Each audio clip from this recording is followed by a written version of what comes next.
जब ये दरसगाह में बैठकर कुरान की तिलावत करते हैं तो ये झूमते हैं, जब याद करते हैं तो झूमते हैं।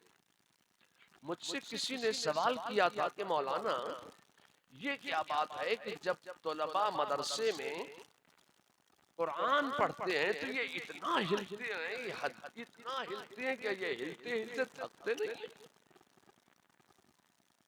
इतना हिलते हैं, ये ऐसे से झूमते क्यों हैं?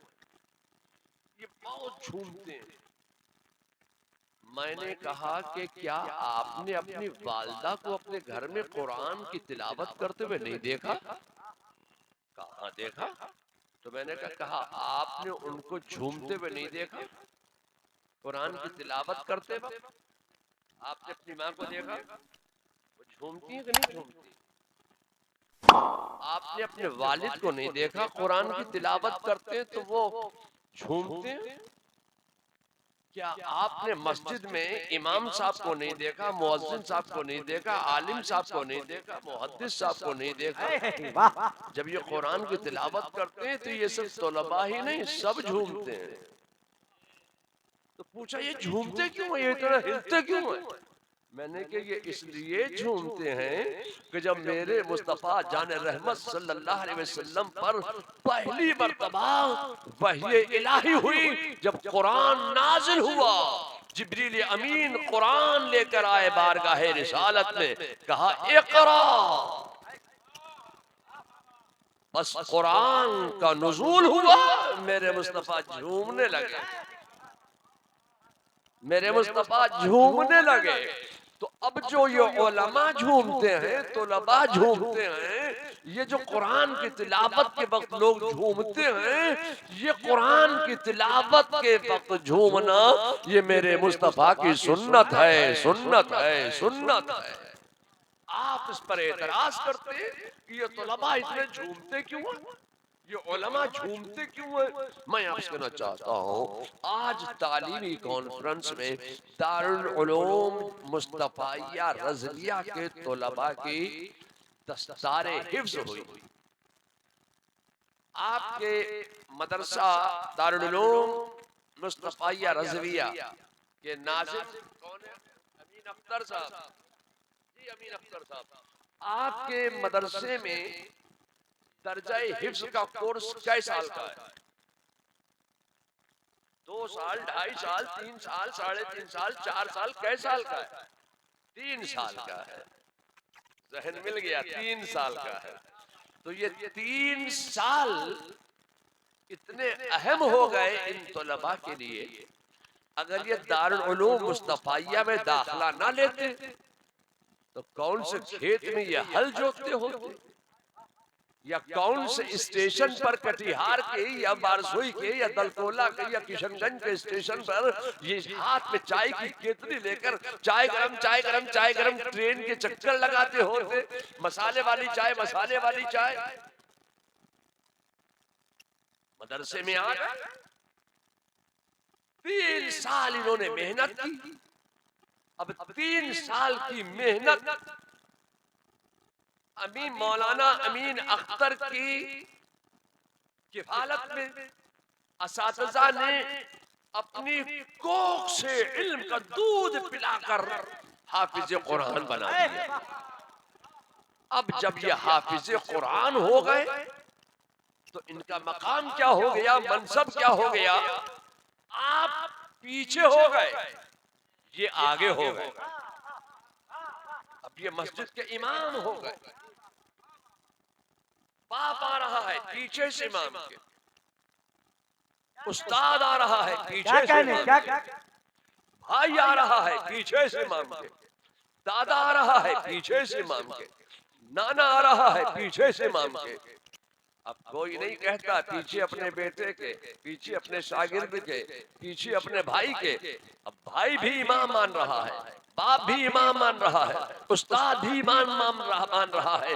मैं आपसे कहना चाहता हूँ कि इन्होंने 3 साल मेहनत की है और इनके असातिज़ा ने, इनके उस्तादों ने इन पर 3 साल मेहनत की है। तो 3 साल की मेहनत का मकाम यह है कि ये हाफिज कुरान हो गए। जब ये हाफिज कुरान हो गए तो ये आपके इमाम हो गए।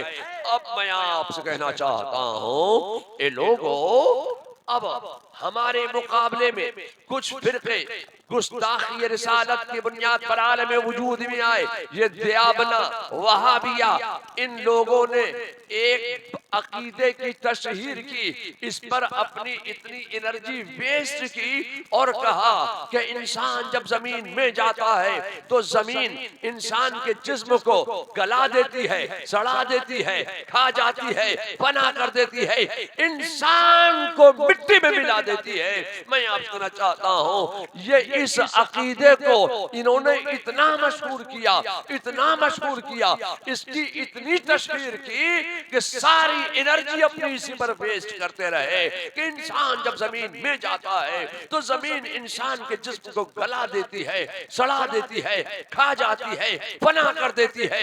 अब मैं आपसे कहना चाहता हूँ कि आला हजरत फाजिल बरेलवी फरमाते हैं कि अल्लाह ने जमीन को ये ताकत दी है, ये कुव्वत दी है, ये तवानाई अल्लाह ने जमीन में वदियत फरमाई है कि इंसान जब जमीन में जाता है तो जमीन इंसान के जिस्म को गला देती है।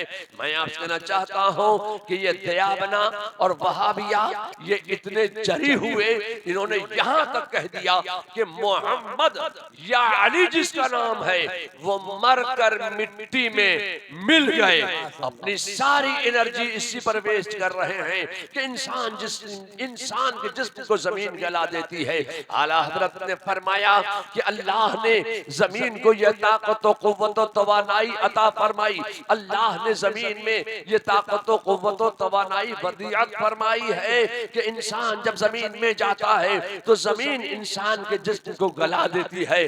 अगर कोई हाफिज कुरान हो गया तो अब जमीन से ये ताकत व कुव्वत व तवानाई सल्ब कर ली जाती है कि हाफिज कुरान के जिस्म को जमीन गलाए, सड़ाए, फना करे, खाए। अब जमीन क्या करती है? जमीन हाफिज कुरान के जिस्म की हिफाजत करती है। क्यों? ये कुरान का कमाल है, ये इनका अपना कोई कमाल नहीं है कि हाफिज कुरान के जिस्म की जमीन हिफाजत कर रही है।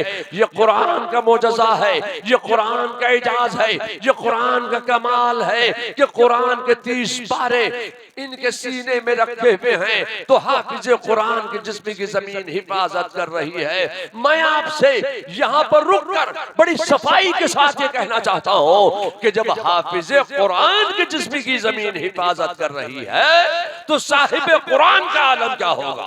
नारे तकबीर, नारे रिसालत, अज़मते कुरान, रिफ़अते मुस्तफा, जश्न दस्तार बंदी, दारुल मुस्तफाइया रज़विया मीनापुर, हुजूर तौसीफ़े मिल्लत। जब एक हाफिज कुरान के जिस्म की जमीन हिफाजत कर रही है तो साहिब कुरान का आलम क्या होगा? साहिब कुरान के जिस्म की जमीन कैसी हिफाजत कर रही होगी?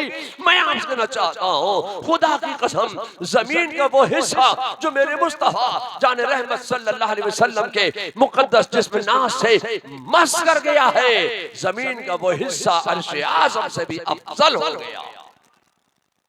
लोगों, चूंकि मुझे तकरीर का वक्त नहीं दिया गया इसलिए मैं कोई लंबी चौड़ी तकरीर तो पेश कर नहीं सकता। एक मर्तबा मैं अपने वालिद माजिद के साथ बहुत पहले बचपन में एक सफर में गया मध्य प्रदेश के, तो वहां पर मेरे वालिद साहब हुजूर रिहाने मिल्लत तकरीर फरमा रहे थे। मैं छोटा सा था, मैं बैठा था, तो उन्होंने कहा कि बिहार में एक जिला है औरंगाबाद, और औरंगाबाद जिला में एक कस्बा है बारागढ़। बारागढ़ में